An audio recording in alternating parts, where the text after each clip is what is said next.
I'm here with Adrian Bonvento, and he's going to talk about his new documentary called Rookie Season.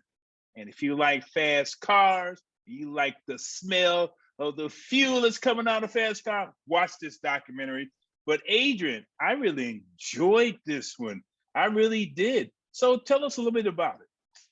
Yeah, so it's entitled Rookie Season, and it basically follows the team during their debut year in IMSA competition.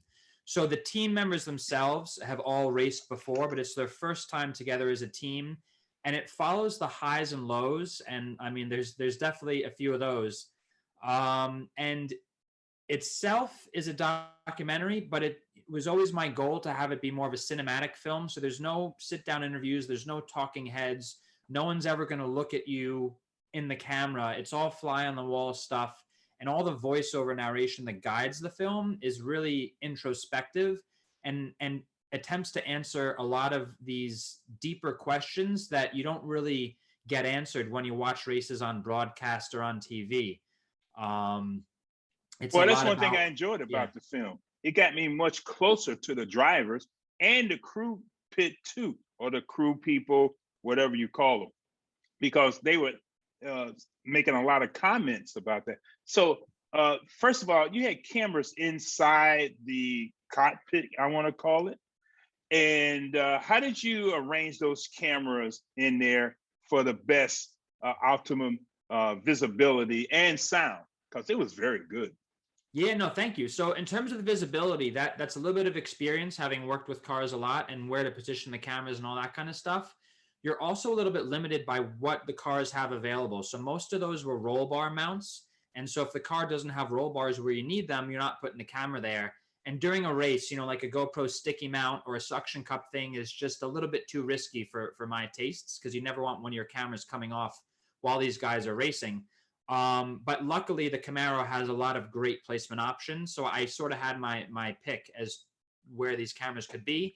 I knew I always wanted one facing forward, one facing the driver, and one going out the back. So we had 4 cameras in the car for each race, paired separately with a high quality audio recorder, because the GoPro audio obviously won't cut it. And this car sounds so good. It's such an integral part of the film. And Adrian, the Camaro is one of my favorite cars of all time, too.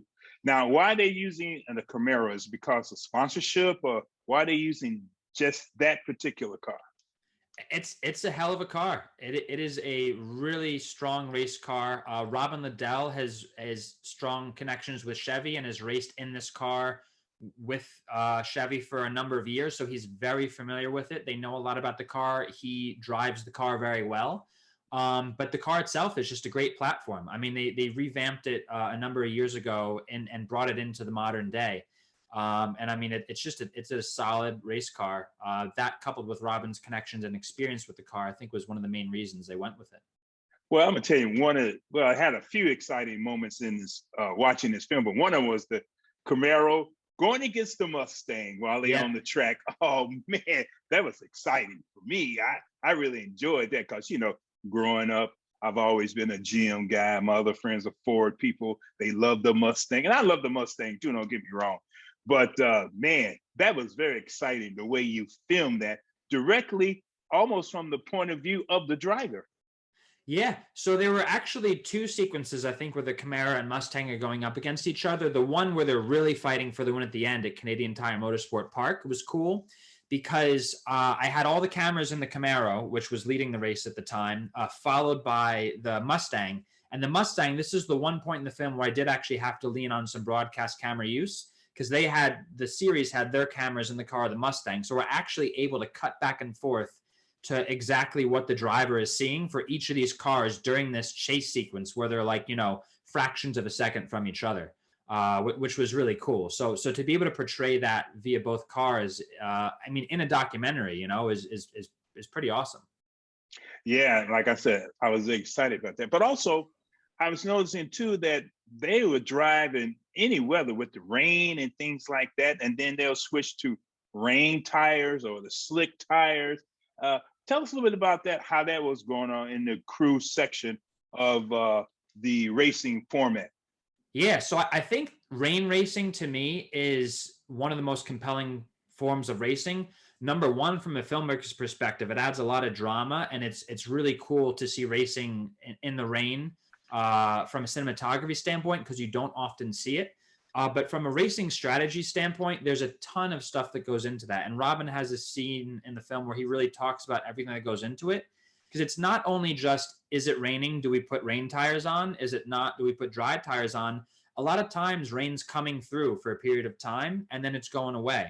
Or rain's predicted and it's not going to happen. So there's a lot of strategy that happens. Do you take the risk and put rain tires on so you're faster for a couple minutes? And then when the rain stops, the people who are behind you who are on slick tires catch up. You know, there's a lot of weather prediction. How does the car handle? How does it feel? Does the driver think he can hold on slick tires in the rain? And then also just based on when do you need fuel, how much fuel is left. You want to kind of time that with your tire stops. You don't want to lose track position. So it's I mean, it's incredibly complex, and it's one of the most compelling things I think in terms of racing strategy and entertainment. Well, you captured that very well in this documentary uh, about how they were, trying to put the pieces together when it was raining and also when it was dry too. But what I also enjoyed too is watching them work as they changed tires, add the fuel when the car came into the pit lane. And did they talk to you about, well, you should film this way, anything like that, or they just let you do what you wanted to do? Yeah, thankfully, I mean, everybody all the way around, the crew and Frank, who basically, helped make the film happen, were just, completely hands off. I was a fly on the wall the whole time, and I had complete access, and nobody told me anything, which is a filmmaker's dream, right? To have complete creative control. In terms of the pit stops and how to film them, I had some experience filming them in the past. That being said, every series with different cars is going to do them in a slightly different way. So it really came down to observing these guys for several pit stops and seeing who went where when, because it's a formula each time depending on what you're doing, right? Everybody has a role and they do this, and this, and then the pit stop is completed. So obviously, if there's anything that happens that's out of the ordinary, they have to react to that, which is where you as a filmmaker also have to react. But yeah, no, I kind of knew where everybody was going and what to look for. But at the same time, some of the tracks differ. You can't always get into the positions you want to get to film. These pit boxes are tight, and sometimes you can't get where you want to be without being in the way of the guys, being hit with the tire, tripping over a hose, something like that, which again, you never want to do.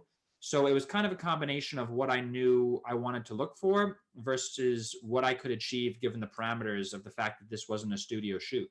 Yeah. And let's talk a little about Robin Liddell. Uh, I hope my notes are right. He's the 61-year-old driver, right? No, not 61. No, he's in his 40s. Yeah. Oh, Frank Depew Frank, is that's yeah, right. correct. Yeah, yeah. Well, let's talk about Frank a little bit. Now he's 61 years old, and he's the owner of that crew, the Revel Rock Racing. And he decided, well, he's been racing before, but now he's really more involved by owning and driving. What type of guy is this guy, Frank? Frank. Yeah, he's a nice guy. I mean, at the base end of things, I mean, he is the guy who basically helped make this film happen. I had known Robin, and I approached him with the idea of it, and he went to Frank, and Frank said, "Let's do it." Frank was able to help support it financially. Frank was the one who said, "I'm going to give you complete access." So right off the bat, just really nice guy, easy to work with. Again, gave me complete creative control on the film, which is a filmmaker's dream. And then in terms of himself as a person and a competitor, as it relates to the sport, I mean, really, really driven guy. I mean, the guy's an extremely successful businessman. He's raced on the amateur level and said, you know what, let's take it up to the next level. Let's go to the pros. And when I sat down and talked with him, he compared it from going, from college basketball to the NBA, and what a big leap that is. So for him, it was like learning again from square one. He had to unlearn a lot of things and relearn a lot of things throughout the course of this season. And he had, a lot of issues and challenges for the first several races of the season. And, a lot of other people, as Robin Liddell says in the film, would have given up and said, you know what, I got my business, I got my success elsewhere. This is making me look bad. This is too hard. I'm just going to get out of here. But Frank persevered. And Frank continued, and it led to some real success for him personally, for him as a driver, and for the team as a whole. Yeah, and I really enjoyed his enthusiasm about not giving up, even though they had a few mishap, like a car crash and things like that. He did not sound, especially with his voice, that he was defeated. Did you feel that from him also? I think so. You know, he definitely had his setbacks. He had his times where it was rough, but no, he would always bounce back, and he would always be. He'd be like, you know, he'd recover, he'd regain, and then they would be on to the next. And also, you were following them to different races like Sebring Racing and Daytona and some other tracks too. With your crew, was that hard for you to travel, or you were already experienced with that from working with other documentaries on cars and racing and things like that? Yeah. You know, I think that my previous, you know, having done this for a number of years as a full-time job, traveling to film race cars, the travel component was already pretty much, I had it down pat. The one thing that was different about this year was the number of races on the calendar. So I had 10 races with them. I had a few tests with them. So we're talking 12, 13 events, plus other client work. So I was on the road about 2/3 of the year when I filmed that film, which was, you know, takes its toll being away from home that long. And also, I mean, in terms of the crew, I actually, you're looking at them, right? I was the guy. I didn't have a crew. Yeah, I did this solo, and you know, with the help of Frank supporting it, and some of the guys on the team helping me, you know, hook the cars up. I mean, hook the cameras in the car up to the power. Working with Joe Hall, the crew chief, on getting that all set up. But in terms of the travel, I also have learned how to get my packing situation down. So I'm traveling with about 2 Pelican cases worth of gear, clothes, and then some camera stuff I take on my person on the plane, but just enough that I can manage carrying 4 things all by myself without the help of anybody else. So that yeah. Yeah, I understand because I'm a one man crew myself. Like when I go do live interviews and things like that, I'm everything. I understand that. Now, what do you want a person to get out of this film? For example, myself, man, I got out of it. It's exciting. It's hard. A lot of complications, but if you keep at it, your goal will, you know, be a success. But what do you want an average person watching this film to get out of it? Right. Well, I think I'll start off by saying that, you know, when I create films, I always have a vision for it and what I hope people will get, but I always love that everybody gets something different out of it. So I want everybody to get out of this film whatever they get out of it. To truthfully, I really do. In terms of the reason I created this film and what my intent hopefully was, for race fans, I think it's going to be a different portrayal of racing like they haven't seen before. It's a real different style documentary. It doesn't follow the mold that you normally see. So for race fans, I think they're going to be excited to see something that's very different from what they're used to seeing. And then for your average person who either, you know, doesn't understand motor racing, or is into sports, or even just into documentaries as a whole, my goal was to really show them that there's a deeper side of the sport, not only technically complicated and what it takes to actually compete from a technical perspective, but also the stories that are in this sport. You know, the characters, the personas, what drives these people.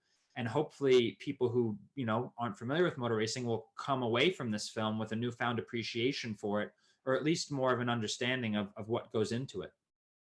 Well, that's what I got of it because I follow racing, Daytona, Indianapolis 500, and Formula One. I follow it all, man. NASCAR, I follow that. And I was really surprised how much I enjoyed this. Well, you did a very good job, Adrian. At least for me, it was exciting for me to watch this and listen to the crew people, the drivers, and listening to that wonderful Camaro engine. Oh, and the sound that it made. I want to thank you very much for giving me that thrill. Yeah, honestly, I have hours and hours and hours of that car, and I may just press some of it into a vinyl one day and sit back and sip some bourbon and take a listen. Yeah, I'll be the first one to buy it. sounds good. Sounds good. I'll let you know. Well, thank you, Adrian, for taking the time with me, Al McGhee here at yeticket.com. I really appreciate it. Much more success to you. Thank you, Al. I really appreciate it. Me too. Thank you. Have a great day. You too.